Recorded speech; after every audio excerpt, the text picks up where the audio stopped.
जाओ, खाने का टाइम हो गया, खाना लगाओ, जाओ।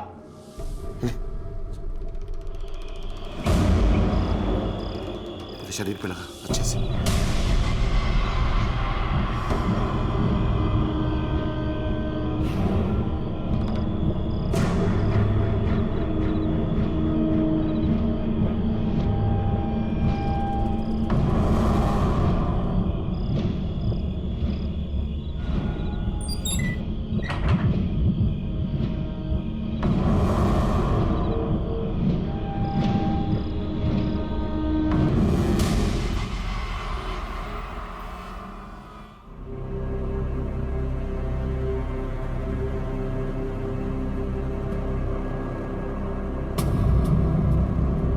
हाथ क्यों कांप रहे तेरे? रात से क्यों है? नहीं, कुछ नहीं पापा।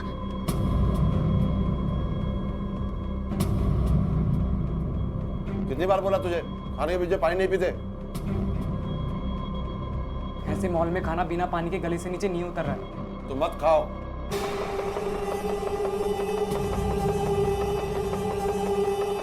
अरे अनमोल,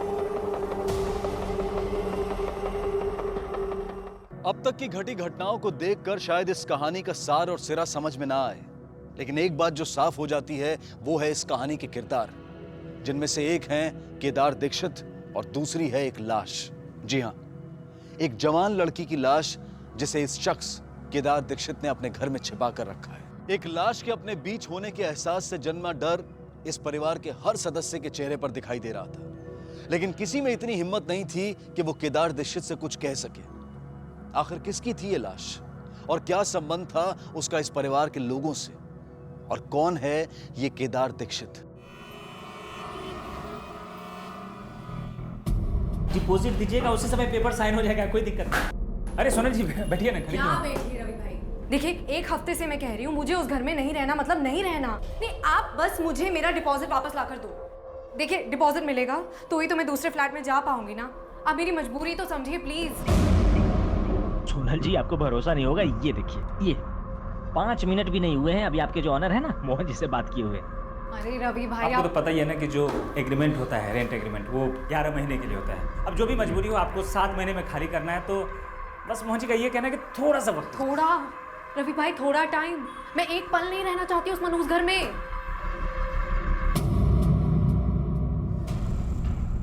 एनवेलप में चिट्ठियां हैं। जी सर। अर्जेंट है, कोई लापरवाही नहीं होनी चाहिए।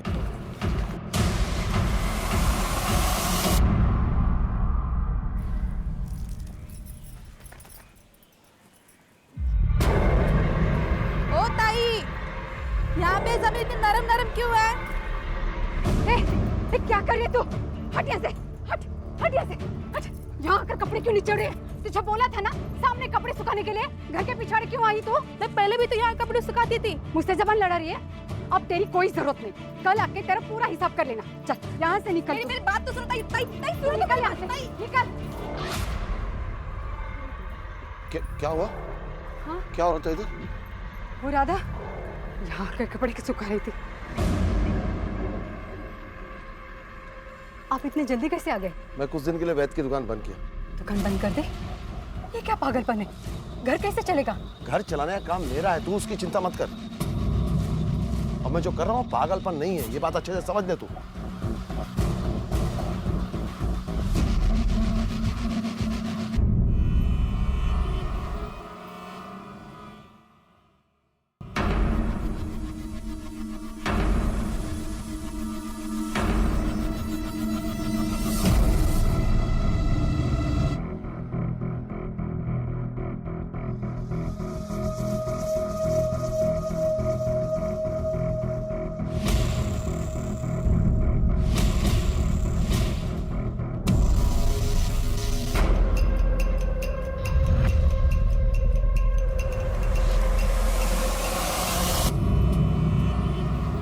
अरे मैडम, आप अपने घर के सारे पंखे निकलवा रही हो और आपके घर में तो एसी भी नहीं है।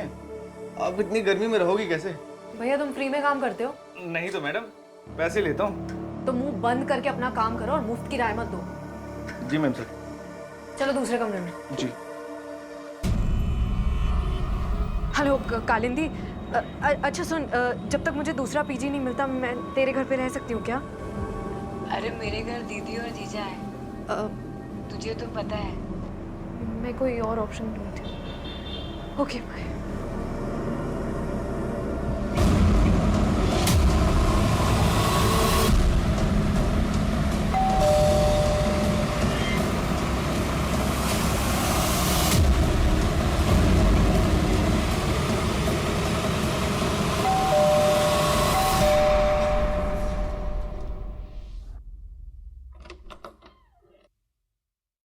अरे मोहन भाई, आप आइए आइए।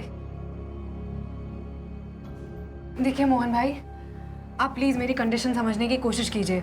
माता पिता मेरे हैं नहीं, एक भाई है, अपने घर का खर्चा, भाई की पढ़ाई सब मैं ही देख रही हूँ। आप प्लीज मेरा डिपॉजिट का पूरा पैसा लौटा दीजिए ताकि मैं कोई और घर जाके देख लूँ। देख सोनल, दूसरा किराएदार मिलेगा ना, उसकी डिपॉजिट में से तेरे 50,000 लौटा दूंगा। अरे नहीं मिलेगा कोई किराएदार आपको, मनूस है ये घर। रवि भाई भी कह रहे थे उस दिन, पूछिए। अरे नहीं मोहन बाबू, वो बाहर लोग बात कर रहे थे तो निकल गया वो मुँह से। वो लोग मेरे घर को बदनाम कर रहे हैं और तू उन लोग का साथ दे रहा है। नहीं मिलेगा डिपॉजिट वापस। हो सकता है कर लो। हाँ कर लूंगी, निकलवा के रहूंगी डिपॉजिट के पैसे।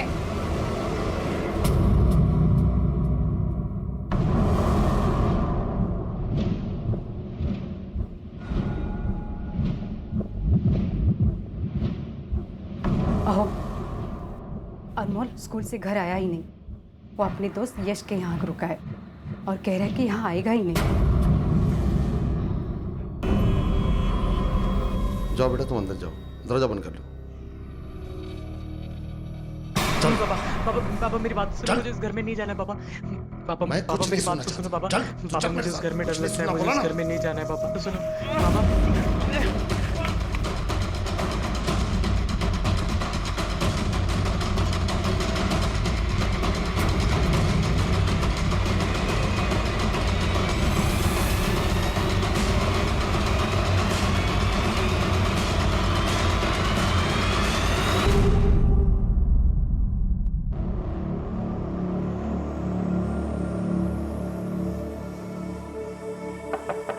अनमोल,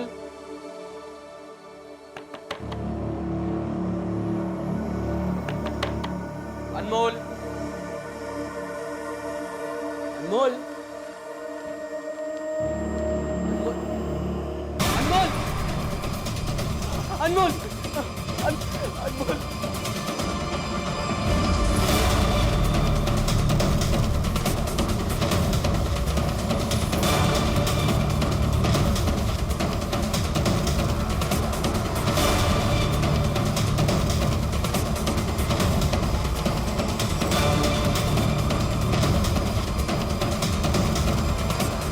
दरवाजे पर फोर्स एंट्री नहीं दिख रही। हो सकता है हत्यारा घर का ही है, चाहिए उस हत्यारे को जानता हूँ। ये चिट्ठियां चीफ मिनिस्टर, होम मिनिस्टर और कमिश्नर साहब को लिखी गई हैं। भेजने वाले का नाम केदार दीक्षित है, खोपोली का रहने वाला है। अर्जुन, खोपोली चल के इन चिट्ठियों की सच्चाई के बारे में पता करना पड़ेगा। चलो।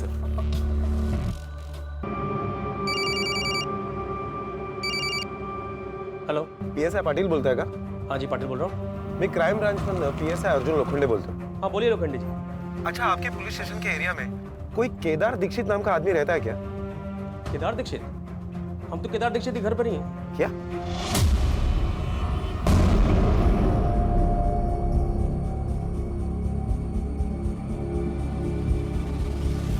अरे वॉचमैन, शांतनु को देखा? कब से ढूंढ रहा हूँ, मिल नहीं रहा है कहीं पर। नहीं तो साहब, अगर आपने देखा शांतनु को? मोहन भाई सुनो ना। ये सोनल देख, प्लीज अभी डिपॉजिट की बात मत करना, मैं बहुत परेशान हूँ। मैं जानती हूँ आप क्यों परेशान हो। आइए आपकी परेशानी का हल बताती हूँ।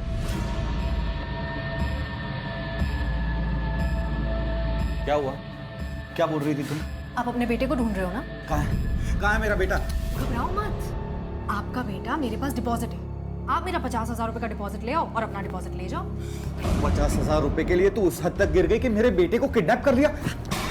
अपने बेटे पर बात आई तो आपने भी हाथ पार कर दी, गला पकड़ लिया मेरा। वो 50,000 रुपए मेरे लिए भी बहुत कीमती हैं। तो मोहन भाई, मुझे मेरा पैसा लाके दो और आपका बेटा आपके घर पहुंच जाएगा।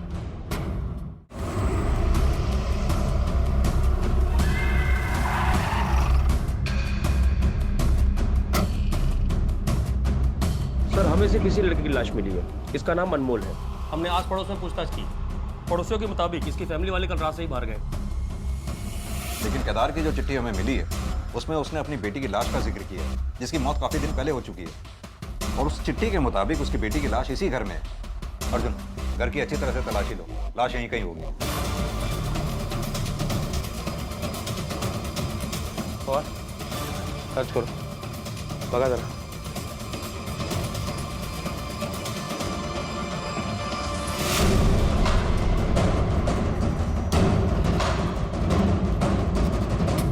सर, मैं दोस्त हूँ अनमोल का, अपने नोट्स लेने आया था। यहाँ आकर देखा तो अनमोल की लाश पड़ी थी।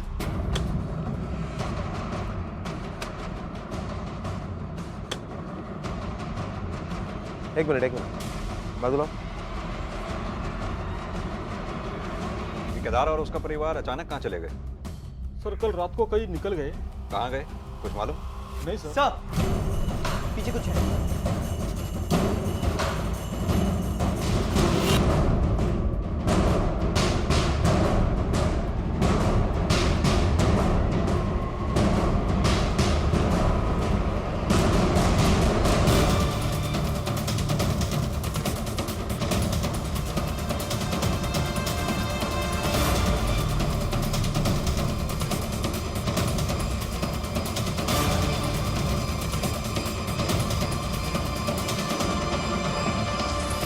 ये नीतू है, केदार भाई की बेटी।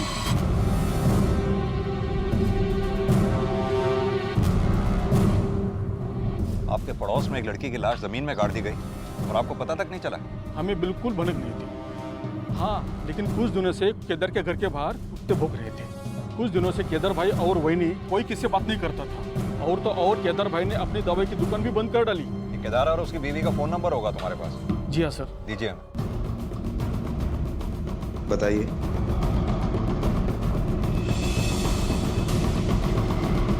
सर, फोन स्विच ऑफ है।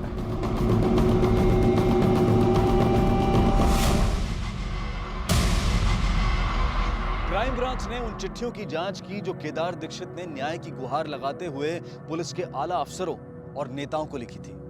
और उन चिट्ठियों के आधार पर जब क्राइम ब्रांच केदार दीक्षित के घर खपोली में पहुंची तो वहां उन्हें मिली केदार के बेटे अनमोल की लाश, और साथ ही उस लड़की की लाश भी मिली जिसे केदार ने अब तक छिपा कर रखा था और जो कि असल में केदार की अपनी बेटी नीतू ही थी। अगर कुछ नहीं मिला था तो वो था खुद केदार दीक्षित और उसका परिवार जो अचानक कहीं गायब हो गया था। समझ में नहीं आ रहा था कि आखिर अचानक पूरा परिवार कहां चला गया था और किसने की थी अनमोल की हत्या।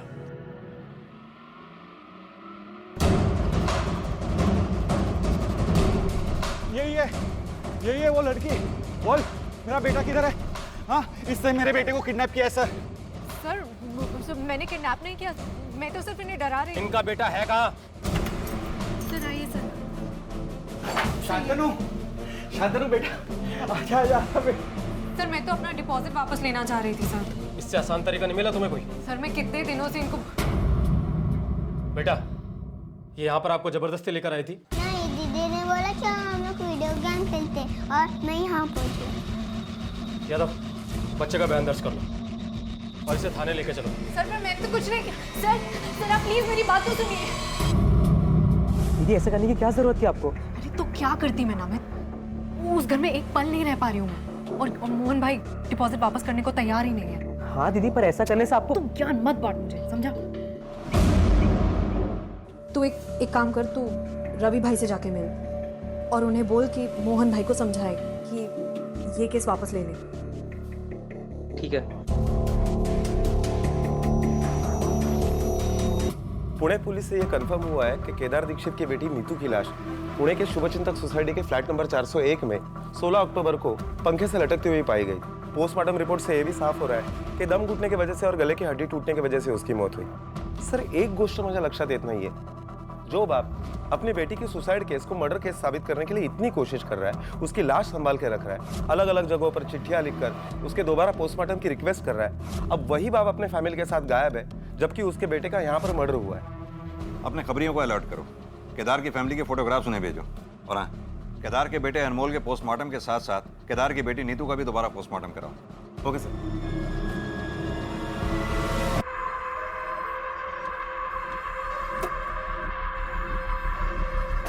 ये अनमोल दीक्षित का घर किधर है? काय झाला? वो अंतिम संस्कार का सामान लाया था।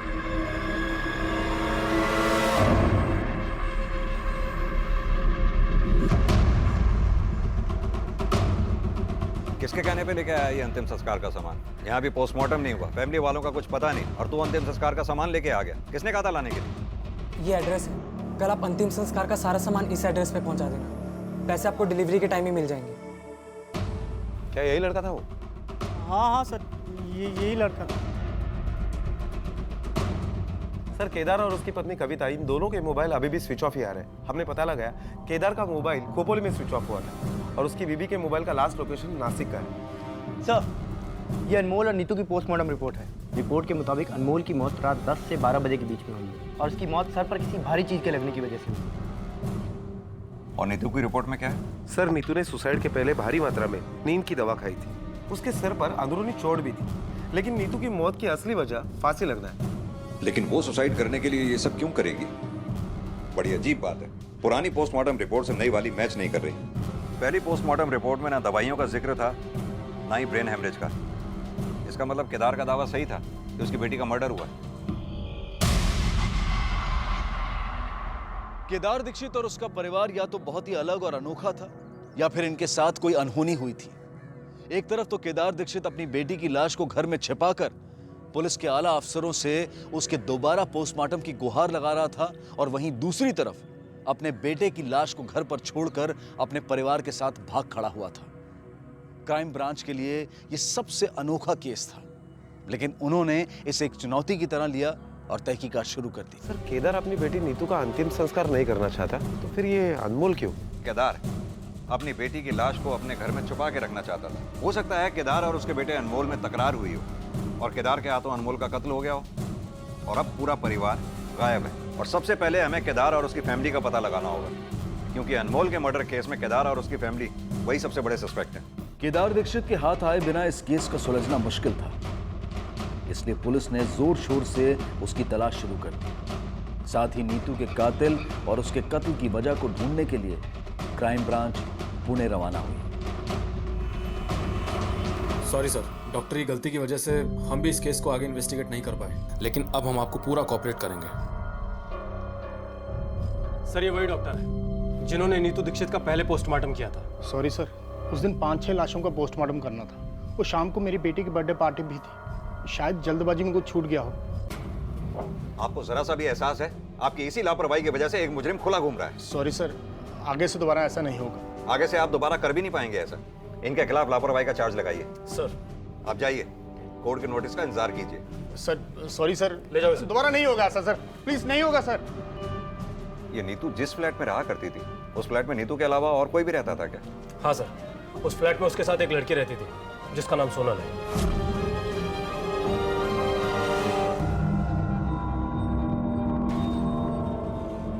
Rickshaw, auto.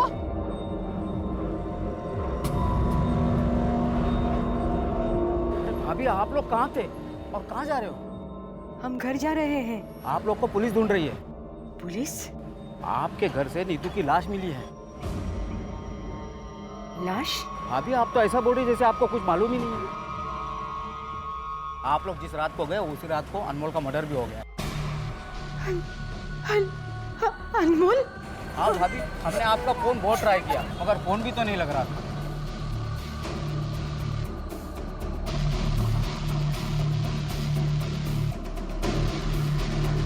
आप लोग सीधा घर चले जाओ, मैं भी पुलिस को फोन कर देता हूँ।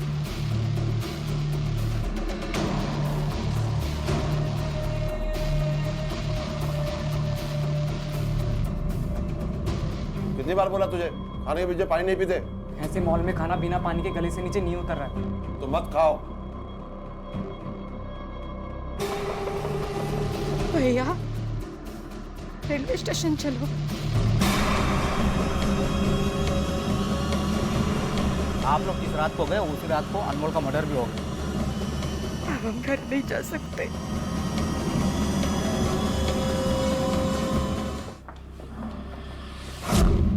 तुम इसे जानती हो? हाँ सर, ये नीतू का भाई अनमोल है।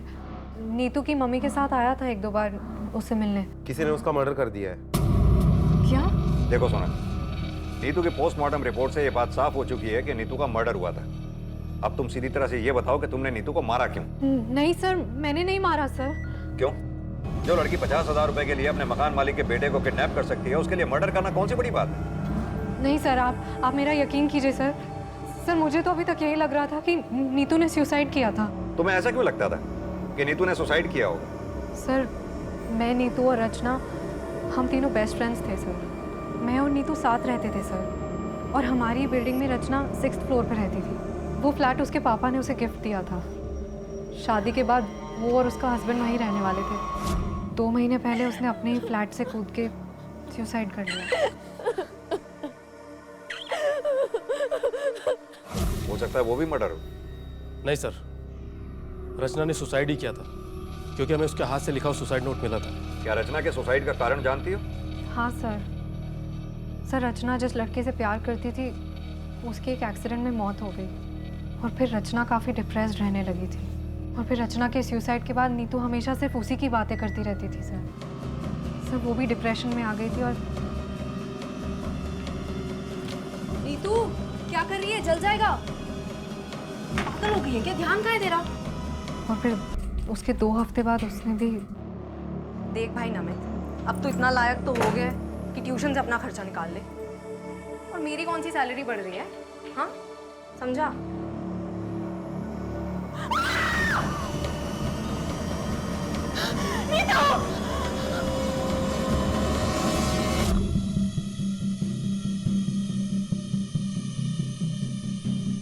सर सुसाइड हो या मर्डर, मोहन भाई के घर को पनौती तो लग गई ना।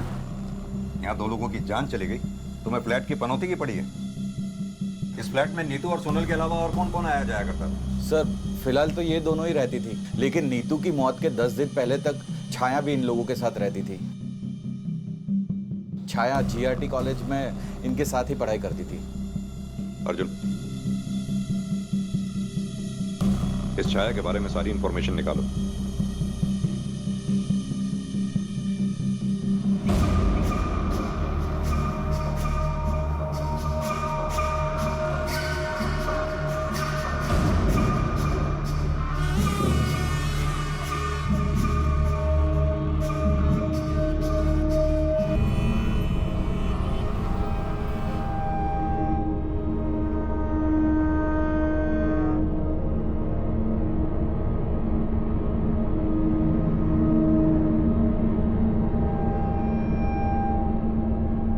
मामा का घर इधर ही, तू मामा के घर जा। आई नहीं, आई प्लीज प्लीज मुझे नहीं जाना है। बाबू ऐसे नहीं करते, जा जा बोलते ना।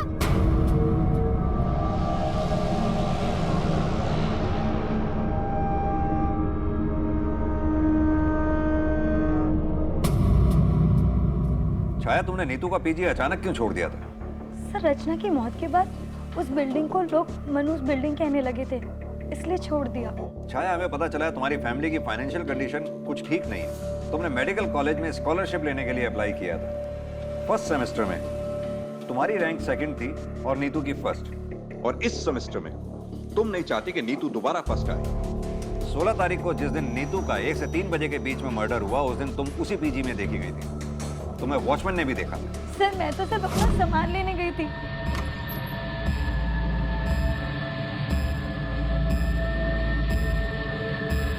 मैं तो नीतू से मिली भी नहीं थी। लेकिन नीतू का पीजी छोड़ने के बाद उस घर की एक चाबी तुमने अपने पास रखी, यानी जो कुछ भी किया पूरी प्लानिंग के साथ किया। सर मैं तो ऐसा कुछ करने का सोच भी नहीं सकती। ऐसा क्यों? क्योंकि सर नेक्स्ट एग्जाम में मैं नीतू से ज्यादा मार्क्स लाने वाली थी। वो कैसे? सर नीतू पढ़ाई में बहुत अच्छी थी, लेकिन इधर उसका दिल पढ़ाई में कम और प्यार में ज्यादा था। प्यार? किससे? सर सोनल के भाई नमित से। छाया, अगर तुम्हारी ये बात झूठ निकली ना तो तुम्हारा ही नुकसान होगा। नहीं सर, आप चाहे तो किसी से भी पता कर सकते हैं। सच क्या है झूठ क्या है ये तो हम पता लगा ही लेंगे। फिलहाल तुम जा सकती हो, लेकिन हमसे पूछे बगैर ये शहर छोड़कर जाना नहीं कहीं। सर, सोनल ने ये नीतू के अफेयर वाली बात हमें क्यों नहीं बताई? अर्जुन, हो सकता है नीतू के मर्डर में सोनल या नमित इन दोनों में से कोई इन्वॉल्व हो, इसीलिए सोनल ने हमें पूरी बात बताई ही ना। लेकिन छाया की कहानी पे भी भरोसा नहीं किया जा सकता। हो सकता है इसने अपने आप को बचाने के लिए कोई कहानी बनाई हो। ये छाया के स्टेटमेंट को क्रॉस वेरीफाई करो। Okay sir.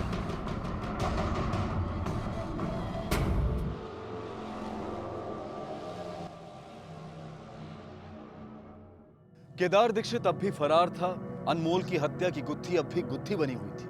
दूसरी तरफ सोनल अपने इस बयान पर अड़ी हुई थी कि नीतू ने आत्महत्या की थी, और उनकी पुरानी रूममेट छाया ने पुलिस के सामने खुलासा किया था कि सोनल के भाई नमित का अफेयर नीतू के साथ चल रहा था। पुलिस इस बात से हैरान थी कि अगर छाया की यह बात सच थी तो यह बात सोनल ने उन्हें क्यों नहीं बताई थी। कहीं ऐसा तो नहीं था कि उसका भाई ही नीतू का हत्यारा था, या फिर सोनल ने नीतू को अपने भाई से दूर करने के लिए खुद ही उसे मार डाला था और अब पुलिस को गुमराह करने के लिए यह आत्महत्या की झूठी कहानी सुना रही थी। बहरहाल अब सोनल से सख्ती से पूछताछ की जाने की जरूरत थी, जिसके लिए पुलिस ने उसे दोबारा पुलिस स्टेशन बुलाया। सर, ये आप क्या कह रहे हैं सर? मैं और मर्डर? नहीं सर, मुझे तो नमित और नीतू के अफेयर के बारे में भी नहीं पता था। सर, आपको किसी ने झूठी इन्फॉर्मेशन दी है? बस, ज्यादा होशियारी नहीं, सीधी तरह से ये बताओ कि तुम्हारा भाई नमित इस वक्त है कहाँ पर? सर, मेरे और नीतू दी के बीच कोई अफेयर नहीं था। बेटा, ये भाई बहन के रिश्ते को बीच में लाके बचने की कोशिश मत कर। अगर ऐसा था तो फिर नीतू के हाथ में हाथ डालकर क्यों घुमा करता था? सर, अब मैं क्या बताऊं आपको?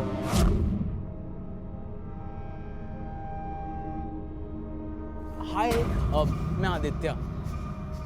तो मैं यहीं बाजू वाली बिल्डिंग में रहता हूँ।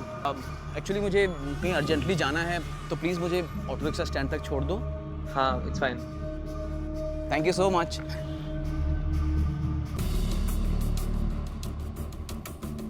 मैं तुम्हारे कंधे पे हाथ रख लूं? एक्चुअली बाइक पे मुझे बहुत डर लगता है ना, कहीं मैं गिर गया तो।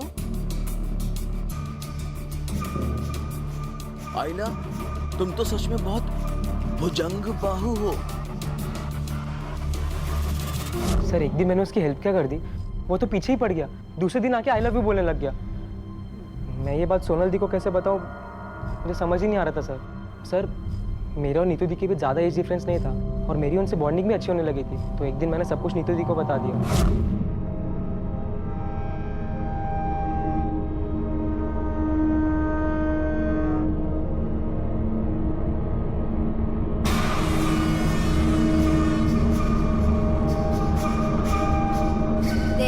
एक दो दिन ऐसे ही नाटक करेंगे गर्लफ्रेंड बॉयफ्रेंड होने का, फिर वो समझ जाएगा कि तू उसके टाइप का नहीं और तेरा पीछा भी छोड़ देगा।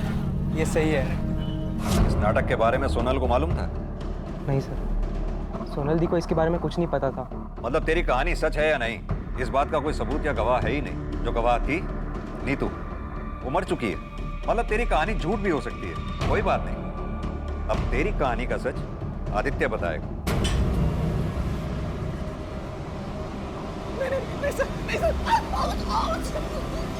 मारेगा मत सर, मैं बर्दाश्त नहीं कर पाऊंगा सर। तो फिर सच सच बता, तेरे और नमित के बीच में सीन क्या चल रहा है? सिर्फ सीन नहीं सर, ये तो हमारी एक अधूरी प्रेम कहानी है। और इसी अधूरी प्रेम कहानी को पूरा करने के लिए तूने नीतू को मार दिया? नहीं सर, मैं तो खुद के काटे मच्छर को भी नहीं मार सकता हूँ सर, तो मैं नीतू की जान कैसे ले सकता हूँ? क्यों? प्यार में तो लोग दूसरे की जान तक ले लेते हैं। सर, प्यार में जान लेना सच्चा प्यार नहीं होता, हैवानियत होती है, वैशीपना होता है। अरे प्यार में तो लोग जान तक लुटा देते हैं सर। अब पुलिस के सामने सिर्फ दो संभावनाएं बनती थी। पहली, सोनल और उसके भाई नमित में से किसी एक ने या फिर दोनों ने मिलकर नीतू का कत्ल किया था, या फिर नमित से एक तरफा प्यार करने वाले इस लड़के आदित्य ने नीतू को नमित से दूर रखने के लिए उसे मार दिया था। पुलिस ने इन दोनों संभावनाओं को खंगालने की कश्मकश शुरू कर दी, लेकिन वो इस बात से अनजान थी कि जल्द ही उन्हें इस मामले से जुड़ी अब तक की सबसे बड़ी खबर मिलने वाली थी। एक minute sir. Hello, okay, thank you sir. अभी इंफॉर्मेशन मिली है कि केदार के एटीएम कार्ड से नासिक के एरिया से पैसे निकाले गए हैं। नासिक पुलिस को इन्फॉर्म करो। नासिक निकलने की तैयारी करो। सर ये रूम में है, ये रूम में। धोखा दी तू मेरे को। हाँ, मैं पागल वागल नहीं हूँ जाए। छोड़ छोड़ छोड़ मेरे को छोड़। फसौलस तू मला धोखे से लेके आई मेरे को इधर। फसौलस तू। हाँ, छोड़ छोड़, मैं पागल नहीं हूँ।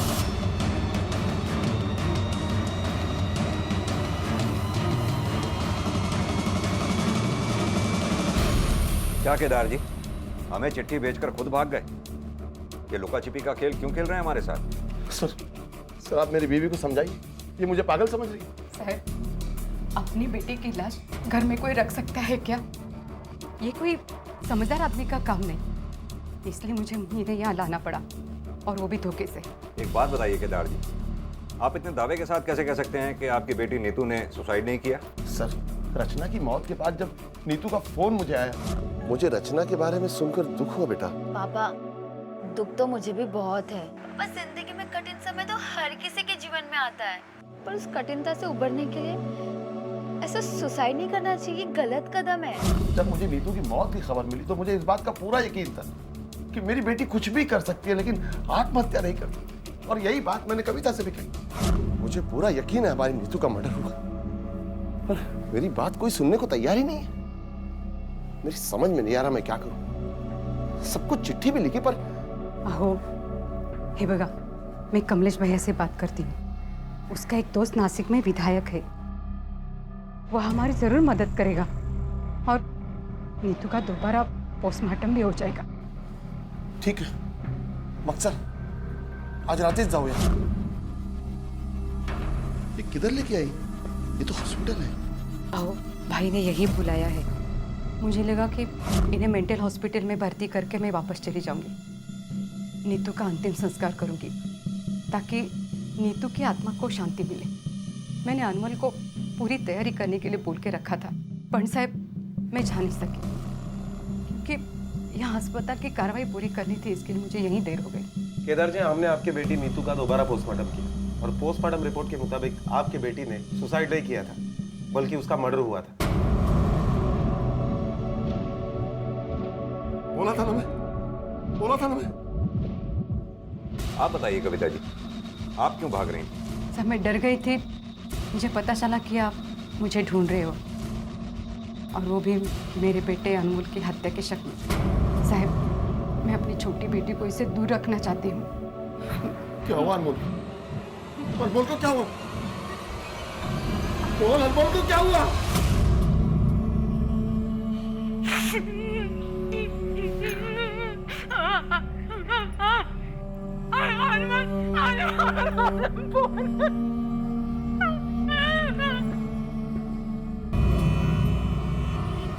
सर मुझे लगता है अनमोल के मर्डर से बचने के लिए अपने बीबी के साथ मिलकर केदार ने मेंटल होने का नाटक किया होगा, ताकि अगर हम उसे पकड़ भी ले तो मेडिकल ग्राउंड पर उसे सजा में कुछ राहत मिले। अर्जुन, ये हो भी सकता है और नहीं भी। अगर केदार ने अपने बेटे अनमोल को नहीं मारा तो हो सकता है नीतू और अनमोल का हत्यारा कोई और हो, जो ये जानता हो कि केदार ने नीतू की लाश को अपने घर में छुपा रखा है, और वो लाश को ठिकाने लगाने के लिए ही आया हो ताकि नीतू का दोबारा से पोस्टमार्टम ना हो सके। अर्जुन, हमें हर सस्पेक्ट, हर गवाह से फिर से पूछताछ करनी होगी, हो सकता है कुछ हाथ लगे। साहब जब केदार जी के घर उनकी बेटे की लाश मिली तो उसके एक दिन पहले मैं दुकान बंद कर रहा था तो देखा बैद जी के घर के सामने एक सफ़ेद रंग की गाड़ी चक्कर लगा रही थी, लेकिन वो एम्बुलेंस जैसी थी जिस पे आरटी हॉस्पिटल लिखा हुआ था। साहब मैं 2 दिनों से सीडी गया हुआ था, सीडी से आज ही वापस आया हूँ सुबह। Thank you sir. ठीक है सर, जिस दिन अनमोल का मर्डर हुआ था उसी दिन आरटी हॉस्पिटल की एम्बुलेंस पूना से खोपोली जा रही थी। वही एम्बुलेंस केदार के घर पर भी दिखाई दी थी। सर पूना से खोपोली जाने वाले टोल नाके पर जो सीसीटीवी कैमरा है उससे हमने फुटेज निकाली और उससे ये फोटो निकाला। ये दोनों भी हॉस्पिटल के एम्प्लॉय नहीं है। फिर पूना पुलिस से पूछताछ करने पर पता चला है कि दोनों हिस्ट्री शीटर्स हैं, अजय और बद्री। सर मैंने अपने खबरियों को काम पर लगा दिया है।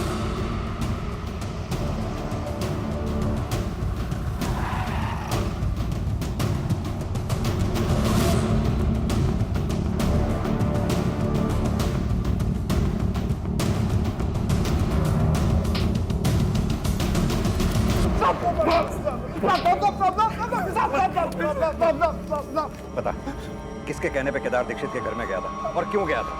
सच सच बताइए, वरना आज तेरी कब्र यही बना दूंगा। साहब हमें तो काम मिला था केदार के घर से उसकी बेटी की लाश को ठिकाने लगाने का। हमारे दोस्त के गैराज में एक हॉस्पिटल वैन थी, हमने वो ली और केदार के घर खपोली पहुंचे और देखा कि पूरी फैमिली कहीं बाहर जा रही थी। तो हमने सोचा कि सही मौका है। जब हम अंदर गए तो हमने देखा कि केदार का बेटा घर पे था। बता बेटा, लाश किधर है?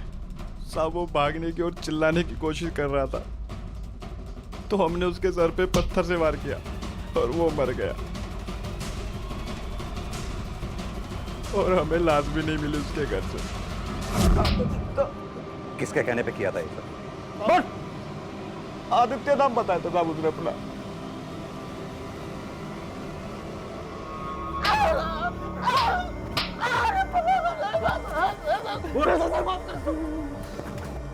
ए, ठीक से देख, यही था ना? नहीं साहब, ये नहीं था वो। ध्यान से देखे से। साहब सच में ये आदमी नहीं है। मैंने कुछ नहीं किया था। अर्जुन, वो आदमी जो भी था वो चला है, उसने असली नाम नहीं बताया इसे। वो आदमी जो भी है नीतू को भी जानता है और इस आदित्य को भी। हो सकता है वो आदित्य को फंसाना चाहता हो, और ये भी हो सकता है कि वो आदमी उस सोसाइटी से रिलेटेड हो।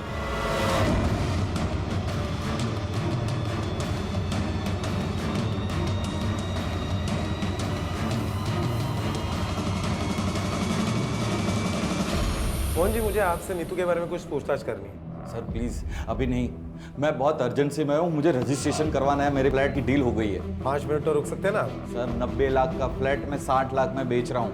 थोड़ा भी लेट हो गया ना और उसका इरादा बदल गया ना तो फिर वो डील कैंसिल कर सकता है। सर वैसे भी नीतू के मरने के बाद सोनल ने भी फ्लैट खाली कर दिया, अब यहाँ कोई रहने को तैयार नहीं है। वैसे आपका ये फ्लैट खरीद कौन रहा है? साहब यही वो आदमी था।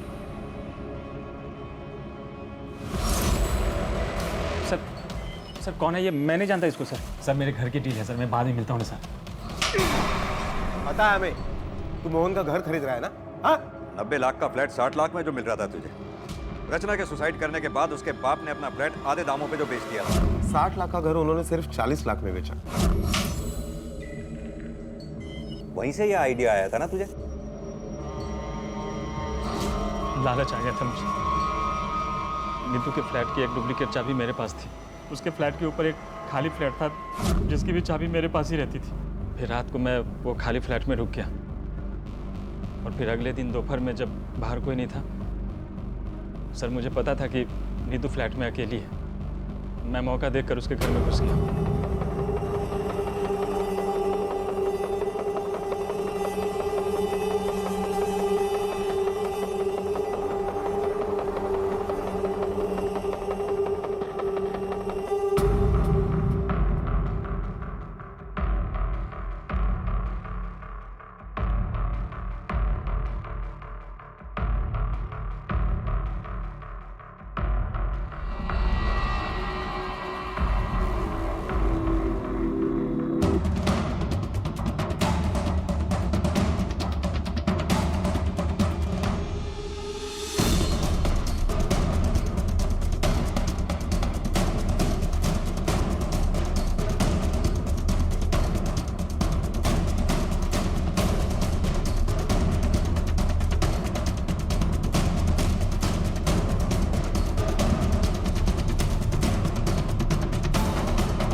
वापस उस खाली फ्लैट में चला गया। जब पोस्टमार्टम रिपोर्ट में भी ये आया कि उसने सुसाइड किया तो मुझे लगा कि मेरा प्लान सक्सेस हो गया, लेकिन केदार जी मानने को तैयार ही नहीं थे कि उनकी बेटी ने सुसाइड किया। देखिए सर, आप लोगों से गलती हो रही है। आप मेरी बात मानिए, एक बार उसका पोस्टमार्टम फिर से करवाइए। दोबारा पोस्टमार्टम नहीं करवा सकते, आप बात को समझने की कोशिश कीजिए और प्लीज बॉडी को ले जाइए। मैं अपनी बेटी की लाश तो लेके जा रहा हूँ, लेकिन जब तक आप लोग उसका दोबारा पोस्टमार्टम नहीं करवाएंगे मैं उसका अंतिम संस्कार नहीं करूंगा। सर मैं बहुत डर गया था। मैंने सोचा अगर दोबारा पोस्टमार्टम होता है और कुछ निकलता है तो मैं बुरी तरह फंस जाऊंगा। फिर मैं अजय से मिला और लाश चुरा के उसे ठिकाने लगाने का काम दिया। सस्ते फ्लैट खरीदने के चक्कर में एक बसे बसाए परिवार का पूरा घर बर्बाद कर दिया तुमने। अब यही है घर तेरा, सड़ेगा सारी जिंदगी इसी जेल में।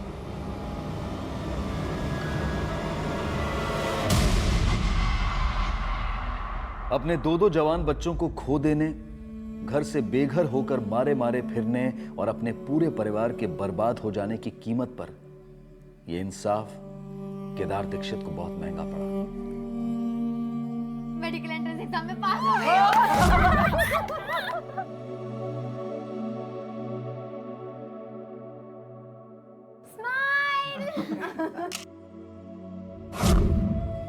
आप सही थे। आपकी वजह से नीतू का हत्यारा तो मिल गया, लेकिन अनमोल का क्या?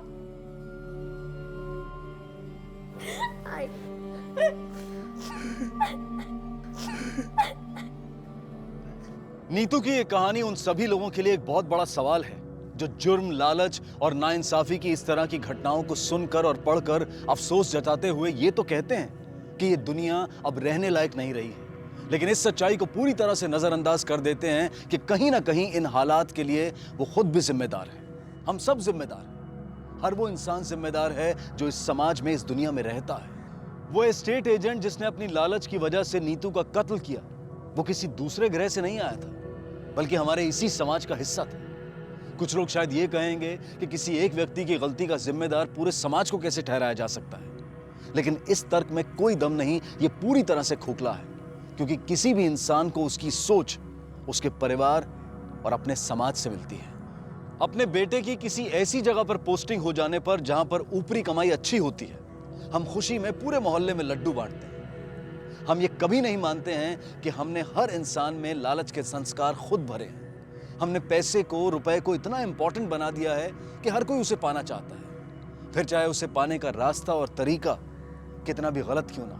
अगर हम चाहते हैं कि जो कुछ नीतू और उसके पिता केदार दीक्षित के साथ हुआ वो दोबारा ना हो, तो हमें अपने सामाजिक संस्कारों पर फिर से गौर करना होगा, शायद उन्हें बदलना होगा, वरना इस तरह के हादसे बार बार होते रहेंगे और फिर ये दुनिया वाकई में रहने के लायक नहीं रहेगी। इसी विचार के साथ अब मैं अनूप सोनी आपसे विदा लेता हूं। फिर मुलाकात होगी अगले एपिसोड में एक और चौंका देने वाले केस के साथ। तब तक अपना और अपने परिवार का ख्याल रखें और देखते रहें क्राइम पेट्रोल डायल 100। सबक एक को, सीख हम सबको।